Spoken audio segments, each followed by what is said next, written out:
وہ منظر بہت ہی پیارا تھا۔ ہر طرف سبزہ ہی سبزہ تھا۔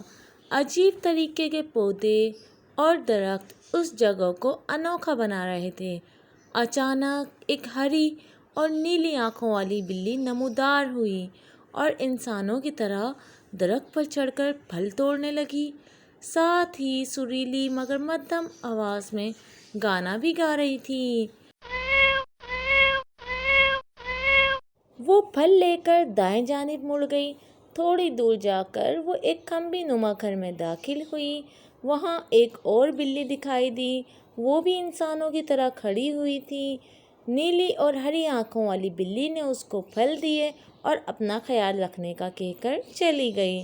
اس طرح وہ درختوں سے عجیب اور مختلف قسم کے پھل، کھمبیاں اور دوسری چیزیں توڑ کر لے جاتی اور انسانوں کی طرح باتیں کرنے والی دوسری بلیوں تک پہنچا دیتی۔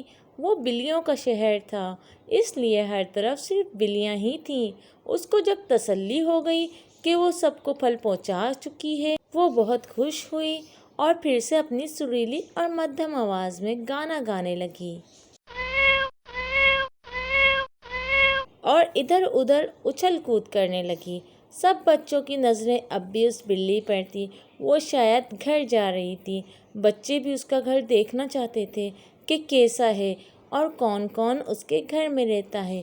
اتنے میں ابو کی آواز آئی، چلو بچوں، اب ٹی وی کی جان چھوڑ دو، کچھ اہم خبریں آنے والی ہیں۔ ٹی وی کا ریموٹ کہاں ہے؟ مجھے دو۔ بچے اس نیک دل بلی کو یاد کرتے ہوئے کمرے سے باہر نکل گئے۔ تو پیارے پیارے بچوں، اگر آج کی کہانی آپ کو اچھی لگی ہے تو ویڈیو کو لائک کر دیں، اسٹوری کو یعنی لائک کر دیں اور چینل کو سبسکرائب کر دیں۔